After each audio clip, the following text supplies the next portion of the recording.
and welcome to Making Better Bites. It's your host, Adrienne here, and I am so excited to be back for another episode today. And I know I say that pretty much every time I start my episode, but you have to believe that this is actually one of my favorite things that I do, and I really am excited to be back today. So today I wanted to talk about supplements.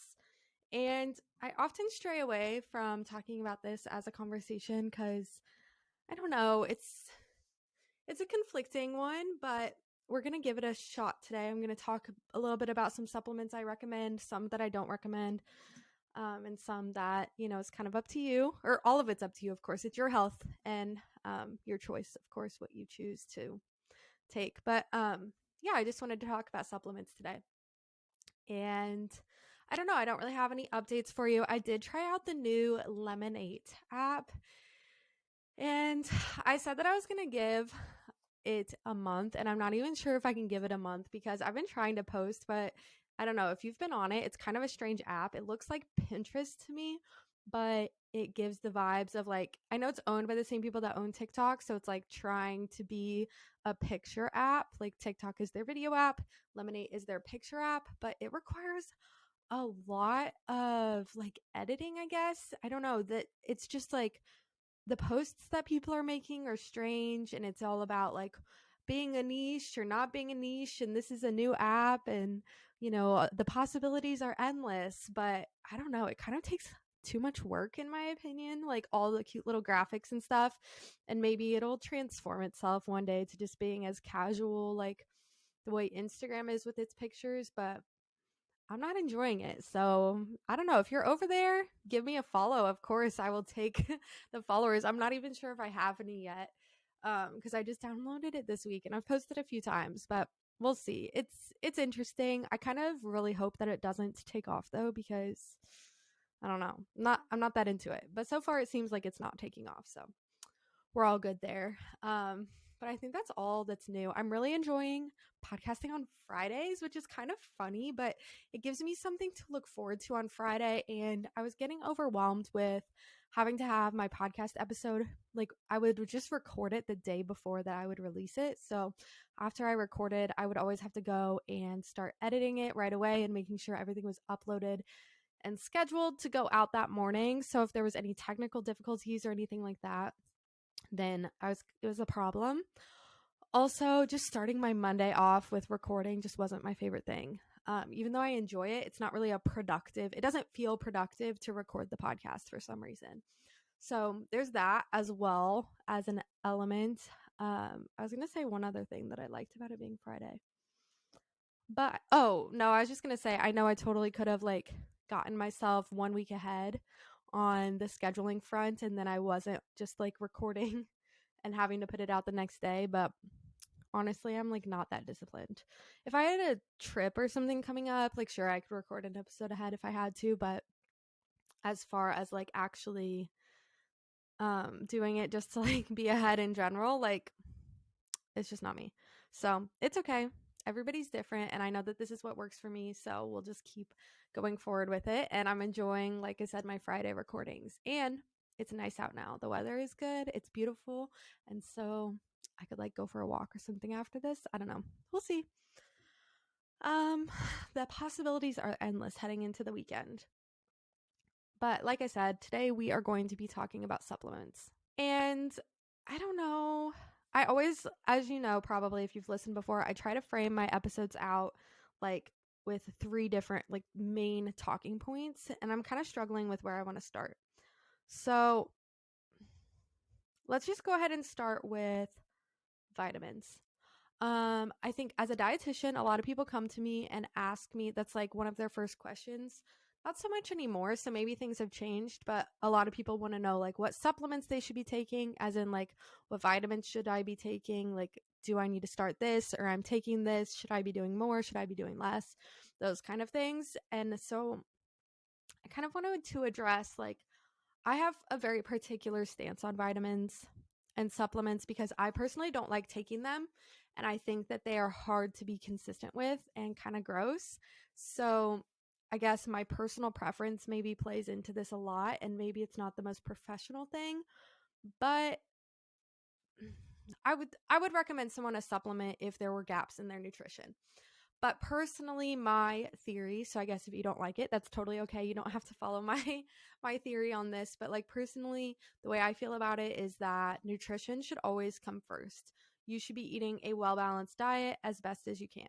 There's always going to be the exceptions to the rule or times where you could benefit from taking a vitamin, or maybe you have something going on that causes you to deplete in a certain vitamin or mineral, or you can't get that in your nutrition the way you should. There's always those kind of things. So I'm not talking about that. I'm just talking about the general health of the general person that that could be like adjusting their nutrition. So I don't think that vitamins are necessarily required. Multivitamins in particular are kind of just like something you can slap on, and if you want to take them, I mean, you're not necessarily doing any harm.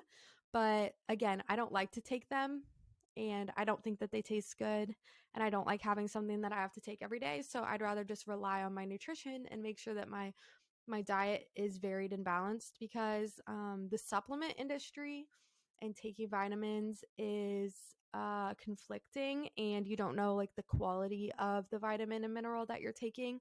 And oftentimes your body absorbs, or like all vitamins besides one, which we'll talk about, your body actually absorbs the food version of the nutrient better. So you're not going to absorb everything that's in the vitamin. And there can be contraindications for certain vitamins and minerals, and taking them together, that they could cancel each other out.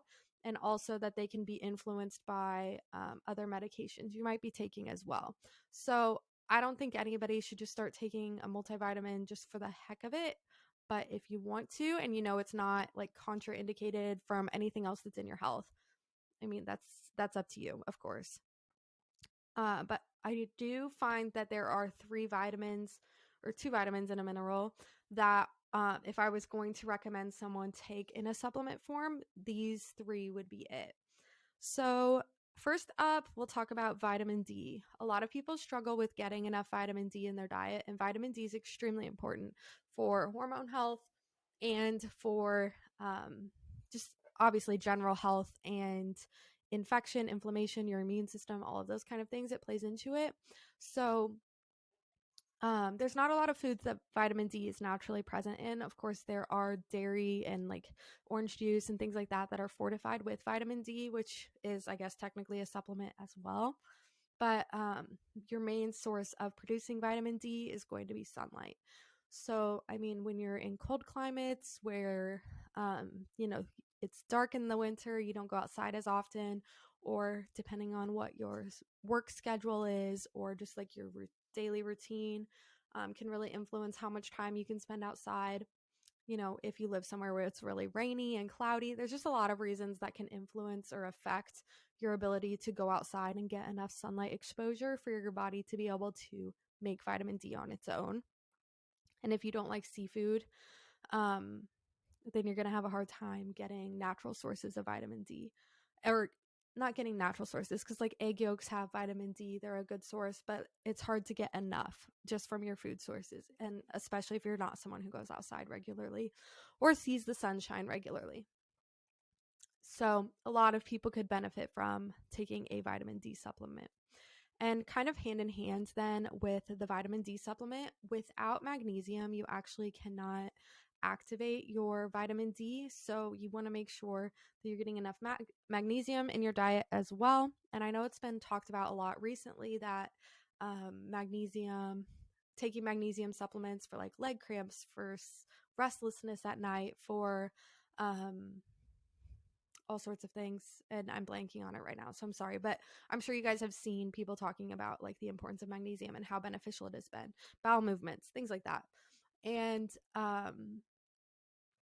it's because our food is depleted of minerals, because our earth and the soil is depleted of a lot of minerals, so we're automatically not getting as many minerals.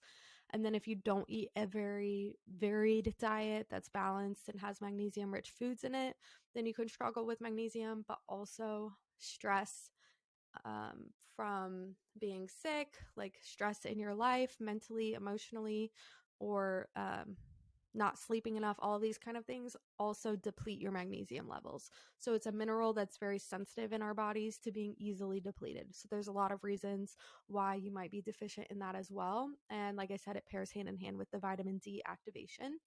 So I could see as well why someone would want to take a magnesium supplement, and that there can be benefits for that specific for a large portion of the population as well. And then the third one that I want to talk about is folate, especially because my target audience here that I'm talking to is women, potentially women concerned about their fertility and wanting to have a baby or become pregnant. So folate is also the one that I had mentioned that there is a possibility that you absorb it better in the non-food or like the supplement form rather than in the food form. So the supplement form of folate is called folic acid, and that's what they fortify a lot of like bread and all of our grain products like wheat, flour is what I meant as well. They fortify a lot of these products with folic acid, and it's because there was a time where women were not consuming enough folic acid and it can cause birth defects. So folate has an influence on your baby's neural tube development during pregnancy. And the thing with folate and neural tube development is that the baby's neural tube is developed before most people know that they are pregnant. And so if you don't have enough folate or folic acid in your diet regularly from supplemental or dietary forms, then it can lead to a higher risk or chance of your baby having developmental problems when it comes to the neural tube association. Most commonly, people talk about spina bifida being related. So that's why they started fortifying our foods with it, because it's like, if you don't know that you're pregnant yet, and then the baby's neural tube is already closed by the time you would find out that you're pregnant, and supplementing with the folic acid after that time doesn't have any benefit to the neural tube development at that point. So that is why it became a recommendation for also any woman who was of childbearing years to be taking a prenatal vitamin. And that's because in the off chance that they could become pregnant at any given time, they wouldn't have the time to start taking the folate supplement, whether it was a planned pregnancy or not. So I think while that is a good recommendation for people to take a prenatal, if that's the case, if you're not someone who is in a place where you could become pregnant and you're not planning to be in that time of life, it's not necessarily necessary. Also, a lot of our foods that people eat on a day-to-day basis have really high amounts of that folic acid in them. So if you're someone who eats like regular cereals, flour, anything with flour in it that's enriched, you will see that on the food label, like enriched with, and it says like these vitamins, and it's a lot of B vitamins like thiamine, folic acid, those sort of things. You'll see that on the label. So you could potentially also be getting enough folic acid from these fortified foods. And then the other thing that I want to say about all of this is that there is a portion of the population that folic acid can have a negative effect on them. And there are varying degrees, but it is related to a genetic predisposition, I guess, or disorder that's called MTHFR. And there is a lot of conflict, like depending on what doctor you talk to or what research you look at on whether or not someone who has MTHFR, whether that affects their exposure or to folic acid, whether that's something that they should be concerned about or not. So I'm not going to say one way or another, but for myself, I do have a genetic mutation of MTHFR. And so I try to avoid folic acid as much as possible, just because I don't want the added inflammation. Even if people say like it doesn't matter, like to me personally, it matters. So I try to avoid it. And I avoid it by like buying certain types of, like if I want boxed cereal, I buy certain brands. I try to avoid like, enriched rice or enriched oats, or actually I don't even know if they enrich oats. Sorry. That could have been completely wrong. But enriched flours, things like that. I try to not buy those that have the added vitamins in it. And you might think like, oh, that seems counterintuitive. But for me, it's important because it can cause problems with like homocysteine levels and inflammation in your system. And I don't want that. So I just try to avoid it.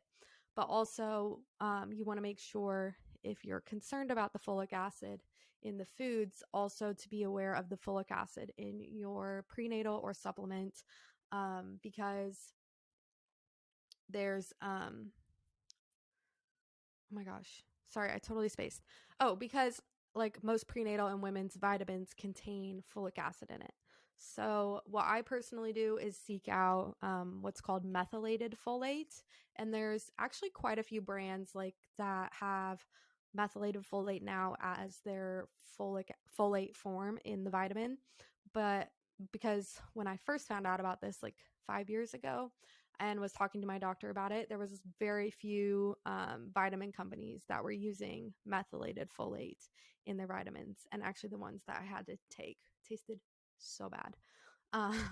So I was very traumatized by it, and you had to take a very large amount of them, which I'm in a completely different place now. So like that's not the case, but also there's a lot more vitamin options if you want to look for methylated folate in the vitamin that's what you're getting. So that's kind of my spiel on different types of vitamins and which ones I would say more likely a larger portion of the population would be benefiting from. So that was vitamin D, magnesium, and folate, especially for women and women's hormones and health. The other thing I want to talk about that is not necessary is a lot of the trending supplements. And when I say trending supplements, I mean things that are supposed to be like superfoods or supposed to be like something that you consume that's going to heal everything or like turn your life around, fix your leaky gut, whatever like these claims are on social media that people make. There's no like one food that you have to take in order to heal your body. There are some foods, of course, that are going to come packed with a higher nutrient punch, but you don't have to live near a specialty store or spend $80 a month on an item that you must take every single day in order to fix your body. So a few of these things that I have seen that came to mind, like initially, like I said, superfoods. I know like they used to tout like an acai berry as a superfood. I feel like avocados were viewed as superfoods at one point, and definitely kale. So like for that, it just kind of sounds like maybe the trend is like, oh, it's a new plant food, like fruit or vegetable that's coming on the market. Like let's label it as a superfood so that people are more likely to start buying it. And so it becomes like trendy and cool, you know, which I guess is one route you could go when you want to sell your produce. But other ones I've seen that concern me would be charcoal. Consuming charcoal as a supplement can be really dangerous, and it can deplete your minerals because, especially if you do it consistently and regularly. I've seen a lot of people do like charcoal lemonades. There's a specific vitamin company that I've seen a lot of influencers partner with recently. That's a pretty big company. It's pretty expensive, but they do a charcoal supplement as well. And the problem with charcoal, which is also the beauty of why charcoal is used in medical settings, is that it is extremely porous. It has many, many, many, many tiny, tiny, tiny little holes. And those holes attach to things. And so if you are always taking it as a supplement in order to remove toxins from your body, which you already have organs and your body has its own process already that does that. So anything that says it removes toxins, let's be skeptical, because we have a liver, we have our kidneys, we have our bowels. All of these things are helping your body get rid of any kind of waste that it doesn't need. And nurturing those organs is great, but taking a supplement such as charcoal in order to remove the toxins can be dangerous, because also what attaches to it is vitamins, is minerals, is your electrolytes. And so if you're taking that consistently over time, you can deplete yourself there. Why it's used in medicine is in situations where people have consumed something that they shouldn't have, and so then they give them charcoal to be able to absorb that negative thing that they shouldn't have consumed. So there are places for it in the medical community, but not in a supplemental form that it's helping your body get rid of toxins. And then another one that I saw, although I feel like this one has already faded away, but it was like a huge craze for maybe like 1 or 2 months, is was called sea moss. I don't know if you guys saw this, but it was all over my TikTok page of people consuming this weird gel in a jar. It was in a jar and it was a gooey gel, and they took big old scoop of it every day. It was supposed to have like all these vitamins and minerals and like super like save your body ingredients to it, and like you had to have it in order to be healthy, was how they were acting. And yeah, again, we don't need like this one strange obscure LA premium grocery store experience superfood. Yeah. Another one that came around at that same like the same time period of the sea moss was like this weird coconut yogurt thing that had probiotics or something in it too. Now I can't remember what that one was called, but they were taking that at the same time as well. And I'm sure there's still plenty of people who are taking it, but just don't get caught up in stressing over like having to have those things, because those aren't the things that are going to make your long-term health positive for you. It's not going to be like, it's not make it or break it on whether or not you can afford or get these items in your life. The last one that I had written down was fitness supplements, and I wrote this down knowing that I don't have a lot to say about it personally, because I'm not in the fitness space. I'm not like a sports nutrition dietitian. I don't focus on those kind of things, but I think it's really important to be careful with the fitness supplements that you're taking, just as you would be with any supplement, whether it's going to be a protein powder, a pre-workout, I don't know, creatine, branched chain amino acids. Find someone that you trust, whether it is a sports dietitian or your doctor or whoever it may be, to look for some guidance on whether or not that's even beneficial, or if you are just having really expensive urine, as people say, because a lot of that stuff you do just pee out because your body doesn't need it, or it's like way too high of quantities that, again, you're not absorbing it. You don't need it. And also, having really large amounts of these isolates, again, these isolated ingredients, like it could be causing negative health effects. I know if you feel that you just don't feel great when you're taking it, like a lot of pre-workouts have excessive amounts of caffeine in them and they get you jittery so that you have more energy for your workout. If you're relying on those kind of things, like it's probably just overkill.